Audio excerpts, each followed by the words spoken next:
maksud dan tujuan pemerintah itu kenapa kok yang 5 juta ke bawah? Kenapa kok bukan yang mungkin korban PHK yang mungkin database-nya juga sudah ada di pemerintah, di Snaker juga sudah ada. Di kita yang ada di Madin, di PG, guru swasta, yang mereka masih digaji di bawah UMK misalkan, ya kan? Di bawah 1 juta, 1,2. Mereka justru belum dapat pelindungan ketenagakerjaan, belum mendapatkan pelindungan kesehatan, yang mereka yang harusnya nggak tahu apa-apa itu.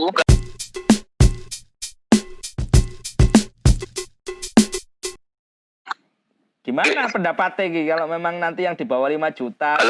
Halo ya? Yang dapat 5 juta di bawah 5 juta ya, akan dapat gimana? Yang dapat 5 di bawah 5 juta melalui BPJS Ketenagakerjaan akan dapat bantuan, ya kan? Infonya. Ya, betul.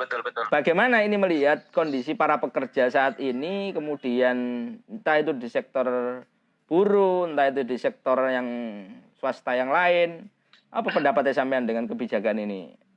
Selaku ketua teman-teman. Saya juga tentunya bagi mereka yang tergaji 5 juta ke bawah dan terdaftar di BPJS Ketenagakerjaan ini merupakan kabar yang mengembirakan, gitu. Kabar yang mengembirakan. Di sisi lain, bagi buruh yang hari ini menjadi korban PHK, ya kan ya, tentunya ini juga menjadi tanda tanya besar. Kenapa kok bukan mereka yang memang secara ekonomi memang sudah agak sulit, kan? Ya, betul. Tapi tentunya pemerintah mungkin punya maksud dan tujuan lain. Apakah memang untuk menggerakkan roda ekonomi yang hari ini mungkin agak susah biar ekonomi berputar dan lain sebagainya. Saya belum tahu, belum lihat sejauh mana maksud dan tujuan pemerintah itu. Kenapa kok yang 5 juta ke bawah? Kenapa kok bukan yang mungkin korban PHK yang mungkin database-nya juga sudah ada di pemerintah, di Snaker juga sudah ada, perusahaan juga sudah melapor dan semuanya. Dan sampai hari ini kita juga masih agak bingung ini maksud dan tujuan itu apa? Itu rata-rata belum dapat atau gimana ini, Pak? Ya sampai hari ini mereka belum dapat, bahkan justru cenderung hari ini semakin lama semakin meningkat, gitu loh. Justru kalau memang mau biar ekonomi ini pulih, tentunya bagaimana mereka yang hari ini menjadi korban PHK, baik yang sudah mendapatkan pesangon atau bahkan yang rata-rata belum dapat pesangon ini yang mungkin perlu mendapat perlindungan lebih dari pemerintah pusat maupun pemerintah daerah. Bukan justru mereka yang hari ini memang kita punya pasukan di bawah yang memang masih aktif, BPJS juga masih normal, kemudian mereka juga mendapat bantuan. Kami apresiasi, cuma kebijakannya agak membingungkan bagi kami, gitu. Mas Yogi. Seperti itu. Kalau sejauh pengamatan Anda di Jawa Timur, apa khususnya di Kabupaten Pasuruan dan sekitarnya, ini tingkat PHK ini tinggi, terus kemudian dampak sosial ekonomi yang bisa dirasakan oleh mereka, rata-rata kemarin kan kita ngomong soal, ya wong-wong sadar sih, menyadari gitu, antara ini perusahaan, BPU masih sadar. Nah sejauh ini apa kasuistik yang mulai muncul pasca pandemi atau di era pandemi ini? Kalau di awal mungkin betul terdampak pandemi. Jadi di awal-awal sudah ini pandemi di awal. Jadi mereka dirumahkan, kemudian di PHK dan semua di awal. Tetapi hari ini lama kelamaan pandemi ini juga dimanfaatkan oleh perusahaan yang memang secara kemampuan perusahaan masih bagus, secara produksi masih bagus, untuk melakukan pemutusan PHK terhadap karyawannya. Jadi memang pandemi ini dijadikan alasan benar oleh mereka untuk melakukan PHK. Mungkin mumpung ini masih pandemi, dia punya alasan kuat untuk melakukan PHK. Karena memang secara produksi mereka mungkin secara penjualan memang agak sedikit ada penurunan pasti. Tetapi sebenarnya mereka masih bisa mempertahankan karyawan mereka. Tapi karena mungkin ini mumpung pandemi COVID-19 belum selesai, mungkin ini sehingga mereka mempunyai alasan benar untuk bisa melakukan PHK terhadap karyawan, gitu. Itu Mas Yogi yang hari ini. Jadi semakin lama ini sudah maksud dan tujuannya memang sudah berbeda lagi. Yang awal memang terdampak COVID-19, tapi semakin kesini semakin mereka mencari alasan yang benar bagi mereka yang mungkin hari ini mempunyai karyawan sudah kelebihan, gitu lah. Sehingga bisa melakukan efisiensi di sini, gitu lah.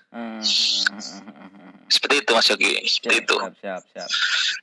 Ya, artinya bantuan ini juga belum dianggap, ya apresiasi lah kita membantu untuk yang 5 juta. Tapi di sisi lain, konco-konco buruh yang yang informal sekarang, mereka kan ya kebingungan juga ya dalam proses itu. Nah betul, mereka yang lebih butuh sebenarnya, lebih butuh, ya kan ya.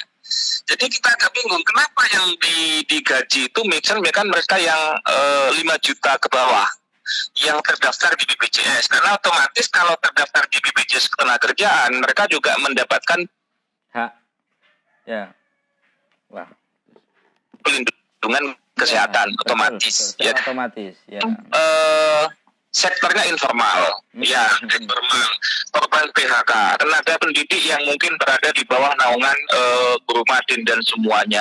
Nah, kalau kita mau menggerakkan secara ekonomi globalnya, seharusnya ini juga bisa digerakkan karena mereka juga pekerja buruh juga, ya kan, tenaga pendidik kita yang ada di Madin, di PG, guru swasta yang mereka masih digaji di bawah UMK misalkan, ya kan, di bawah 1 juta, 1,2.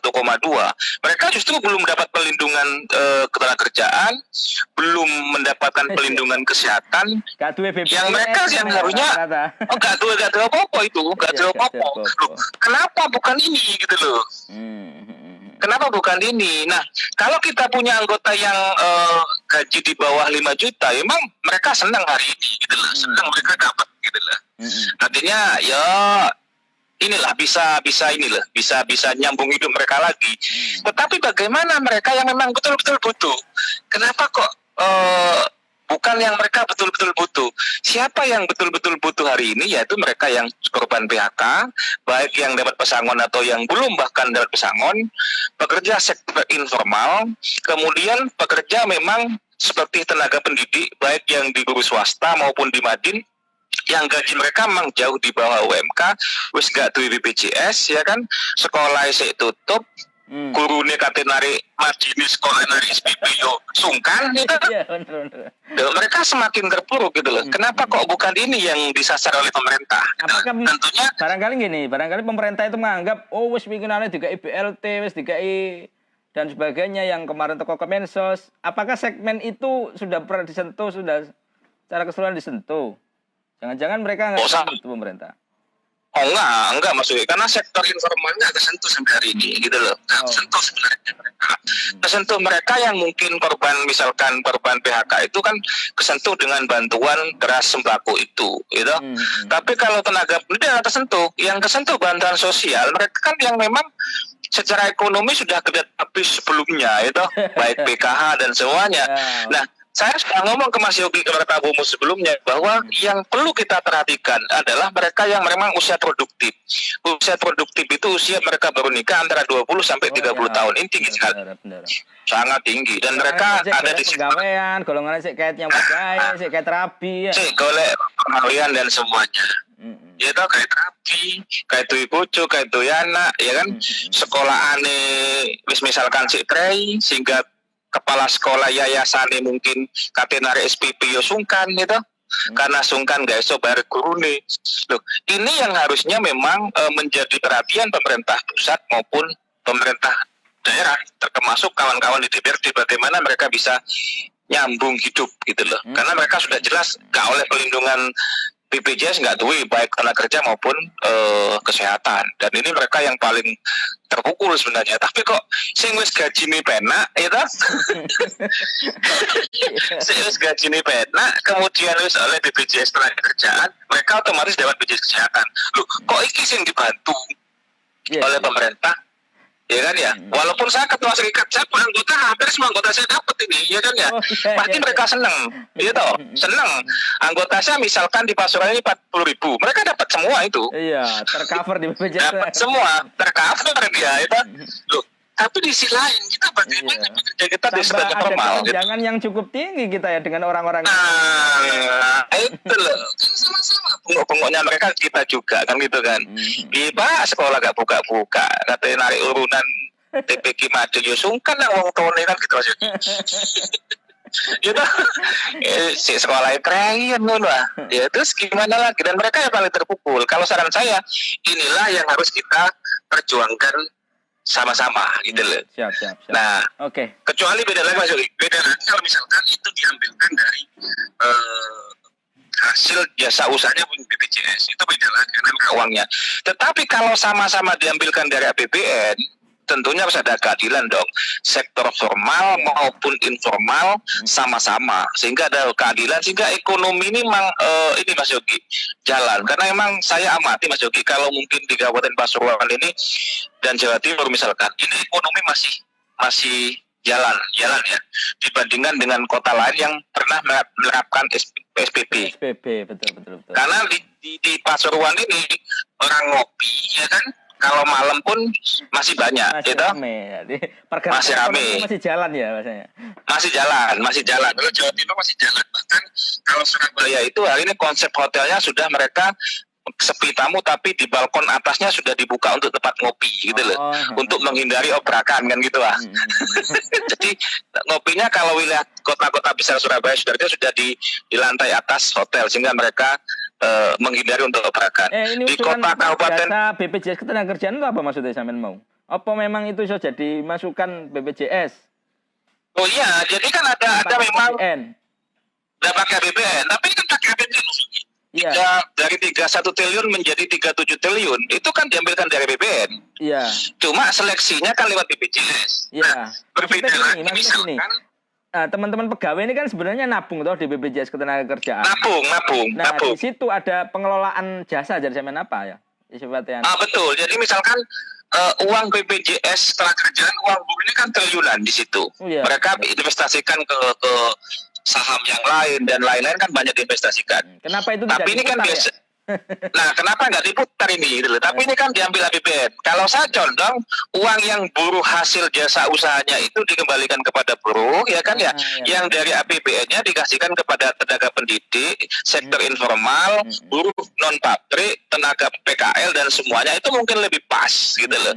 Sehingga ekonomi ini hidup gitu loh, nggak jomplang. Yang kaya semakin kaya, sing miskin tambah nemen gitu loh. Nah, itu yang saya perhatikan ini kan, loh, sing suki tambah suki gitu loh itu. Wes nyambut gawe kok, ya kan ya. BPJS oleh. Loro pun tidak perlu bayar karena sudah ditanggung oleh perusahaannya. Bagaimana dengan tenaga pendidik, ya kan ya, guru swasta kita, guru madin, sing saiki guru sekolah sik tutup, ya kan. Katenar SPP, wong tuane gak nyambut gawe, wong sekolah gak iso narik juga, ya kan. Mereka gak gajian dari ini Mas Yogi. Itu yang mungkin menjadi perhatian kita semuanya sebenarnya itu Mas. Oke, siap, terima kasih. Oke, Mas Yogi. Suwun jaga sih. Ya.